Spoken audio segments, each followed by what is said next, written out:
warahmatullahi wabarakatuh. Kembali lagi bersama kami Asmara Podcast. Untuk narasumber kali ini yang masya Allah luar biasa, yaitu dengan Mbak Hanif. Ya, beliau itu merupakan salah satu wisudawan tahun kemarin atau tahun 2023 yang menang menjadi wisudawan terbaik untuk tingkat Fakultas Tarbiyah. Ya. Bagaimana Mbak kabarnya? Alhamdulillah baik. Ya, ini kita sharing-sharing bareng, belajar bareng terkait ya nanti pengalaman selama menjadi mahasiswa. Ya, sekarang kesibukannya apa Mbak? Kesibukan sekarang di MILP Temanggung. Kebetulan ngajar. Sebelum di wisuda saya sudah ngajar di kelas 1 dan kelas 2 guru. Ya, Masya Allah banget ya. Tapi menyambung juga. Kemarin kan baru hari guru, jadi ya selamat hari guru. Ya, terima kasih. Oke, langsung saja ke pertanyaan selanjutnya yang menjadi inti kita pembahasan kali ini. Bagaimana perasaan Mbak Hanif ketika sudah mendapat gelar SPD? Perasaannya tentu senang sekali nggih bisa melewati mahasiswa, masa-masa mahasiswa. Mungkin sebagian besar orang menganggap bahwa mahasiswa itu masa sulit. Ya. Nah, menurut saya sendiri juga mahasiswa itu adalah masa yang sulit. Nah, bisa melewati menjadi sarjana pendidikan itu sungguh pencapaian yang luar biasa. Ya. Berarti ini sarjananya 4 tahun ya? Iya, perjalanannya? iya. Lanjut ke apa pelajaran atau pengalaman yang paling berkesan selama masa kuliah? Sebenarnya banyak sekali ya yang berkesan, mulai dari dosennya yang saya belum kenal, yang dulu dari MAN saya tidak mendapatkan ilmu yang diberikan oleh dosen, yang itu sekarang mendapat. Terus banyak sekali perubahan dari segi saya yang dulunya agak takut, mohon maaf ya, agak terkenal introvert ya, sekarang udah mulai bisa berubah, tidak introvert lagi, tapi mungkin udah naik ke ambivert, belum ke extrovert. Mungkin itu yang bisa merubah saya, perubahan atau yang terkesan menurut saya. Terus bagaimana cara mengelola waktu selama kuliah? Kan yang sekarang tuh banyak ya yang mahasiswa yang kuliah pulang, kuliah organisasi dan lain-lain itu kan ya pastinya sudah sambil mengajar dan bekerja dan sebagainya. Terkadang mood juga naik turun. Itu bagaimana? Sebenarnya saya nggak bisa mengukur sendiri ya kemampuan saya. Kalau untuk tips-tips menjalani kuliah, saya termasuk kuliah pulang. Tapi saya walaupun kuliah pulang, tapi aktivitas juga di rumah. Kayak ngajar TPQ, di rumah ada TPQ, santrinya juga lumayan banyak. Nah, saya membaginya. Kalau malam itu saya pakai untuk belajar. Kalau malam biasanya jam 3. Kalau duluman itu malah saya lebih rajin daripada kuliah. Kalau duluman itu saya jam 3 pasti udah ada alarmnya, di situ udah tertulis kayak list hari ini mau apa, hari ini apa gitu. Kalau di kuliah sekarang mungkin agak nggak rajin, tapi alarm mesti bunyi juga. Saya membaginya kalau malam untuk belajar. Kalau pagi kan kebetulan saya masuk di kelas A. Di kelas A itu pagi sampai sore juga. Nah, itu untuk belajar, untuk kuliah di sini. Kalau sore itu ngajar TPQ, kalau malamnya ngaji dan juga belajar itu saya. Ya, Masya Allah, padat banget ya kegiatannya. Ini kita selanjutnya membahas terkait dengan skripsi ya Mbak. Iya. Hambatan apa sih yang Mbak Hanif itu lalui terkait dengan penulisan skripsinya itu? Kalau penulisan skripsi sebenarnya nggak ada karena sudah dibimbing oleh Dosbing ya tentunya. Tapi kalau masalah dalam menyusun skripsi itu ada. Saya pernah nangis dulu waktu skripsi, kayak nyandak nggak ya bisa sidang hari ini, bisa sidang tahun ini, bisa wisuda tahun ini, karena memang mohon maaf saya terhambat karena informan utamanya itu ketika ditemui kurang respon. Di WA terus itu cuma dibaca doang. Kalau pas ditemui cuma bilang butuhnya apa, nanti saya listkan gitu. Tapi cuman pas dihubungi kembali itu nggak bisa. Padahal saya belum melakukan observasi. Ketika itu kan saya di sebuah sekolah, belum melakukan observasi, waktunya udah mepet. Nah, itu yang membuat saya nangis, nyandak nggak ya? Tapi ya karena saya terus mepet terus, Bu, seperti ini, saya harus melakukan seperti ini, waktunya tinggal ini, dan alhamdulillahnya bisa. Itu yang pertama. Yang kedua, waktu skripsi itu laptop saya mati, keyboardnya itu rusak. Ya. Iya, agak terhambat ke situ sih. Nggak terhambat banget ya, karena cuma laptopnya, terus saya ganti keyboardnya. Seperti itu. Soalnya kalau skripsi saya lebih tulis tangan dulu. Jadi saya tulis tangan dulu, setelah saya baca sudah saya tulis tangan, baru saya ketik di laptop biar nggak hilang juga ingatan saya. Memang kalau mahasiswa akhir laptop tuh nggak bisa. Benar sekali itu pasti ya. Benar. Itu sebenarnya meneliti tentang apa sih, Mbak? Saya meneliti tentang pendidikan seks, tapi pendidikan seks bagi anak tunagrahita atau anak yang berkebutuhan khusus. Berbeda dengan kita ya, sebenarnya nggak berbeda sih, semua sama, cuma dia diberikan istimewa, keistimewaan. Iya. Terus rencana setelah menjadi wisudawan terbaik, nah itu rencananya apa, Mbak? Sebenarnya wisudawan terbaik itu saya nggak nyangka ya, nyangka. bisa menjadi wisudawan terbaik itu saya nggak nyangka. Sebenarnya banyak sekali mahasiswa-mahasiswa lain yang lebih berpotensi dari saya untuk bisa mendapatkan wisudawan terbaik. Tapi ya mungkin takdirnya Allah ya bisa menggariskan saya menjadi wisudawan terbaik.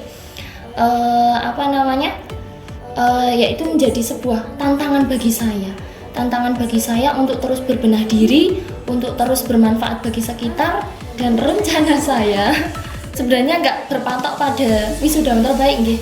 Rencana saya memang ingin sekali melanjutkan kuliah sarjana S2 strata 2 sambil mencari rezeki dulu. Pengalaman kerja S2, dulu. Iya, pengalaman kerja dulu benar. Tapi memang ada rencana untuk S2 ya. Ada untuk Semoga dipermudah, diperlancarkan. Amin. Apa pesan dan nasihat dari Mbak Hanif terkait dengan adik-adik yang mahasiswa yang masih berjalan nih, belum lulus lah istilahnya. Sebenarnya saya juga kurang pantas ya memberi pesan karena saya sendiri juga masih kurang sekali dalam belajar maupun dalam kuliah gitu. Saya malah salut dengan mahasiswa yang bisa berorganisasi, sedangkan saya tidak bisa. Tidak bisanya itu mohon maaf karena memang waktu saya tidak bisa terbagi dengan berorganisasi. Pesannya untuk mahasiswa yang masih kuliah, lanjutkan kuliahnya. Terus kalau berorganisasi silahkan organisasi. Jadikan organisasi itu sebagai ladang prestasi. Jangan cuma aku ikut organisasi terus yang lain kelantur, itu jangan.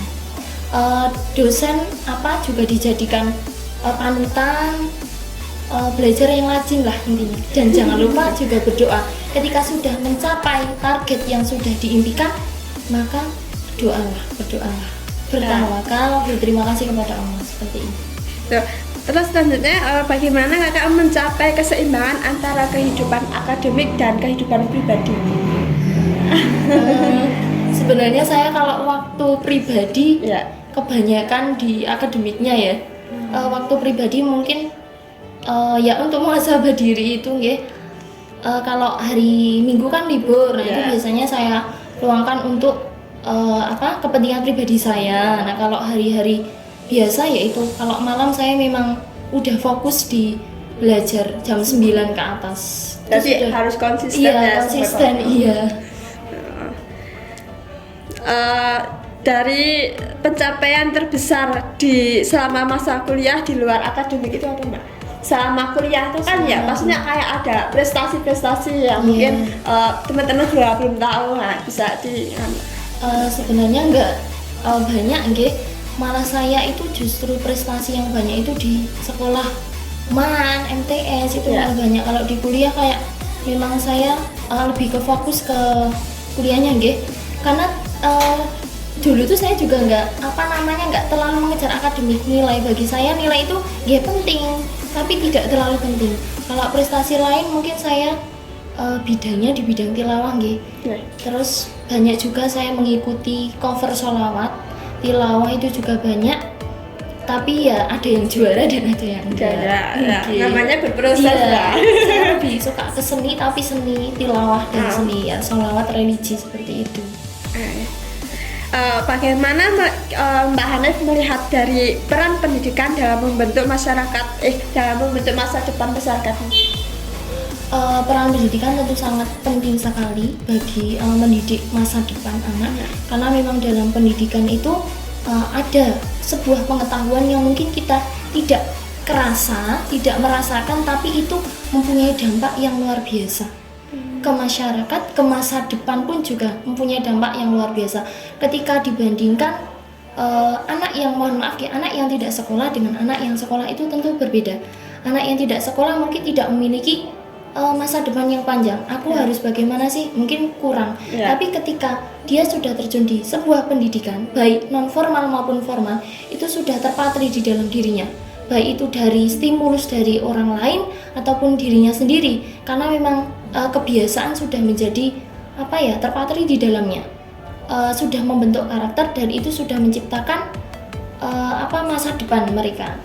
Ya, kita sambil flashback yang sudah kemarin itu ya, terkait dengan ya mungkin ada self reward ya, atau kayak selama ini sudah berjuang ya, bisa menjadi isdawan terbaik. Nah itu apakah ada self rewardnya, kayak merayakan keberhasilan ini dengan keluarga, atau biasa saja, atau bagaimana?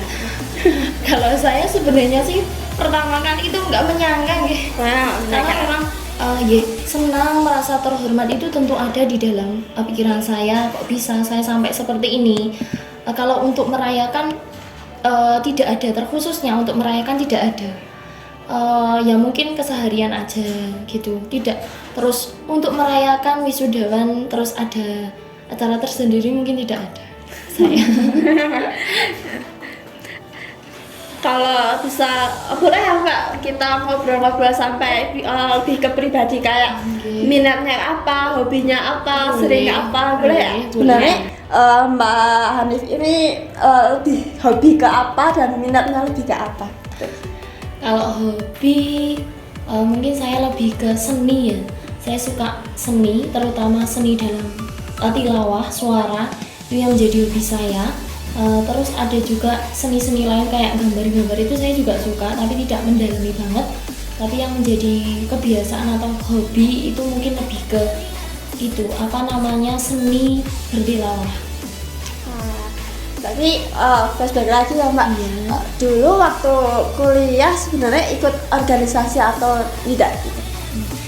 Sebenarnya dulu waktu semester awal saya ikut LDKN yang sekarang menjadi UKI ya. Namun memang karena waktu yang tidak bisa saya tinggalkan, karena memang saya tidak bisa membagi waktu antara, sebenarnya bukan tidak bisa melainkan sudah kesibukan. Kesibukan, memang sudah kesibukan. Awalnya saya mengikuti LDKN. Tapi LDKN itu dulu kumpulnya setiap hari Jumat ba'da duhur. Saya hari Jumat ba'da duhur itu ada ngajar ekstra tilawah di SD Secang 1. Lama-kelamaan nggak ikut kok, kayaknya nggak enak ya, kok nggak ikut terus, jadinya nggak aktif gitu. Tapi makin lama pengen sekali ikut organisasi, pengen sekali. Tapi ya karena itu waktu lagi ya, semakin semesternya semakin tua kok semakin sibuk ya, jadi nggak bisa ikut. Dulu saya juga pengen ikut PMII, awalnya juga pengen masuk, tapi kok nggak bisa ya, waktunya kayak nggak nyandak nih buat organisasi juga. Cuma karena saya pengen masuk di organisasi itu, sebenarnya memang saya tidak punya bakat organisator ya, bukan, tapi pengen membenahi diri, pengen jadi orang yang ya, kalau organisasi kebanyakan ekstrovert ya. Ekstrovert yang awalnya introvert bisa jadi ekstrovert, tapi karena memang kesibukan sendiri, karena emang udah ngajar ngaji dari dulu, emang saya udah ngajar ngaji sebelum masuk kuliah, udah ngajar ngaji, jadi nggak bisa gitu. Kalau di rumah organisasi, kalau minggu itu IPPNU saya aktif. Dari semester awal semangatnya udah semester tua kayak banyak sekali kegiatan terus-terusan. Memang sering terjadi. Ada organisasi hilang. Oke Mbak Las, apakah ada pesan khusus dari Mbak Hanif terkait dengan nanti yang akan bisa didengarkan oleh teman-teman podcast tercinta kita ini? Pesannya untuk yang mendengarkan podcast, terutama kan mungkin ini kalangan akademik ya. Ya intinya kalau kalian menjalani sebuah profesi, totalitaslah ke profesi tersebut, tapi tanpa mengesampingkan profesi yang lain, hobi yang lain ataupun kesibukan yang lain. Tetap jalani kehidupan, tidak tidak mudah kecewa ketika sudah mencapai keberhasilan, disyukuri itu sebuah hadiah dari orang lain ataupun hadiah dari Allah. Mungkin itu aja pesan dari saya. Oke, baik, terima kasih terkait dengan narasumber kali ini yang Masya Allah luar biasa dan bisa meluangkan waktu. Terima kasih banget. Baik, untuk teman-teman podcast Asmara, sampai jumpa di video selanjutnya. Saya akhiri, wassalamualaikum warahmatullahi wabarakatuh.